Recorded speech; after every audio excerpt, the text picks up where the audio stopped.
Assalamualaikum warahmatullahi wabarakatuh. Kembali lagi bersama saya Armina Aza, Umanya Fatimah dan Maryam.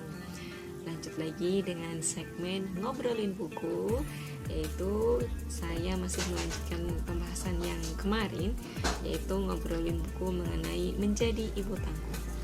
Nah, pembahasannya yaitu masih seputar memiliki banyak anak. Judulnya yang saya angkat sesuai dengan judul di dalam buku Menjadi Muslimah Ibu Tangguh, yaitu banyak anak di tengah himpitan ekonomi. Gimana ya kalau kita itu punya banyak di tengah himpitan ekonomi? Siap gak sih? Harus gak sih? Simak terus di video ini sampai selesai. Semoga bermanfaat untuk Bunda semua. Jangan lupa like, share, dan komen. Nah, berkaitan dengan banyak anak di tengah-tengah kondisi himpitan ekonomi seperti sekarang ya, mungkin di antara Bunda semua sedang mengalami di masa-masa sulit keuangannya, perekonomiannya.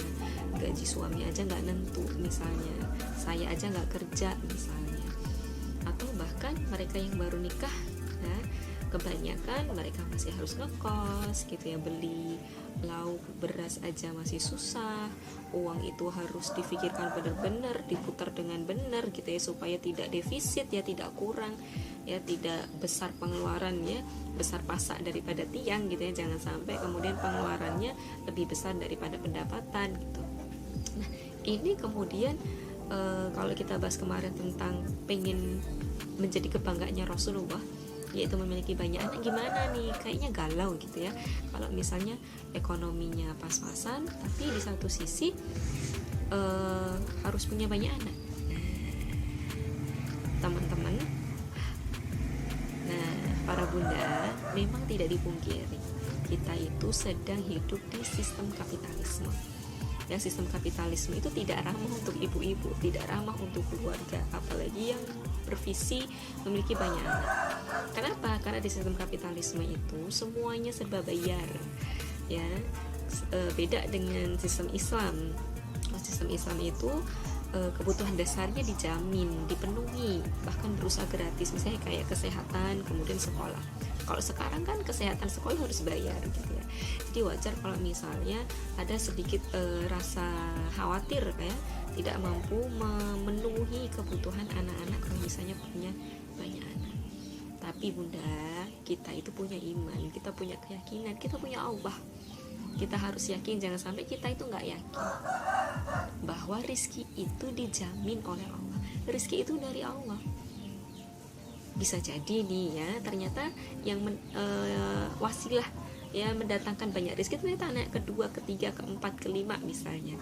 Nah di saat itu kemudian rezekinya lancar gitu kan, kita nggak pernah tahu.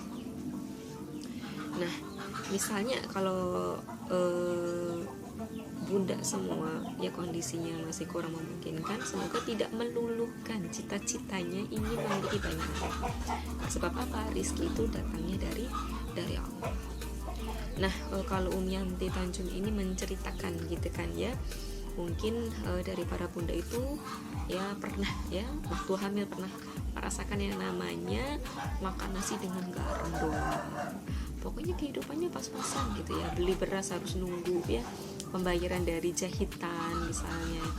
Nah, mungkin bunda memiliki pengalaman sendiri-sendiri berkaitan dengan ketika ya ekonominya itu belum matang.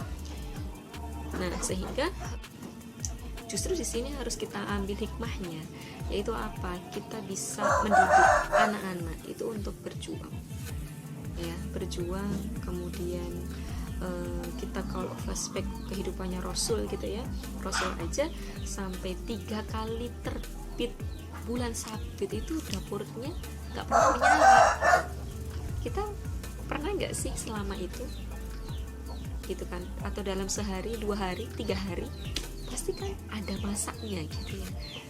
Nah saat itu Rasul hanya makan kurma dan air putih, minum susu pun itu dikasih sama tetangganya. Masya Allah. Maka ini tidak boleh menyurutkan kita, para bunda, para keluarga muslim, untuk memiliki cita-cita yaitu meraih kebanggaan Rasulullah dengan memiliki banyak anak. Nah, kalau misalnya kita itu yakin kepada Allah atas rizki yang diberikan oleh Allah, kemudian terus belajar ya, karena memiliki banyak anak itu juga butuh ilmu, kemudian semangat dalam mencari rizki gitu ya. Kalau memang harus gitu ya membantu suami, ya boleh lah, yang penting para bunda tidak melalaikan kewajibannya sebagai ummun warobatul bait, yaitu sebagai ibu dan pengatur rumah. Nah, maka bismillah, yuk tata kembali keyakinan kita bahwa ada Allah sang penjamin rizki kita, dan yuk kita raih kebanggaan di hadapannya Rasul ya, kemudian kebanggaan di hadapan Allah dengan apa? Memiliki banyak anak yang kemudian dicetak menjadi anak yang solih-solihah. Sebab kita butuh generasi-generasi baru untuk menumbangkan sistem kapitalis dan menggantinya dengan sistem Islam. Dan itu siapa kalau bukan diri kita dan para generasi? Nah, maka kita butuh orang-orang soleh yang banyak yang kemudian berjuang di jalan Allah. Dan harapannya itu adalah anak-anak kita yang memperjuangkannya, yang kemudian mengisi peradaban nanti. Yuk semangat untuk mendidik anak-anak, semangat untuk merencanakan kehidupan supaya Allah lebih ridho terhadap setiap pilihan-pilihan hidup kita. Insya Allah itu saja sharing dari saya. Semoga bermanfaat. Semoga bunda semua dijaga oleh Allah, dimampukan oleh Allah dalam membersamai anak-anaknya, dan dimampukan oleh Allah dalam menjadikan anak-anak menjadi anak yang soleh-solihah. Jangan lupa doa terus sama Allah. Mohon maaf jika ada kesalahan kekurangan. Barakallahu fikum. Wassalamualaikum warahmatullahi wabarakatuh.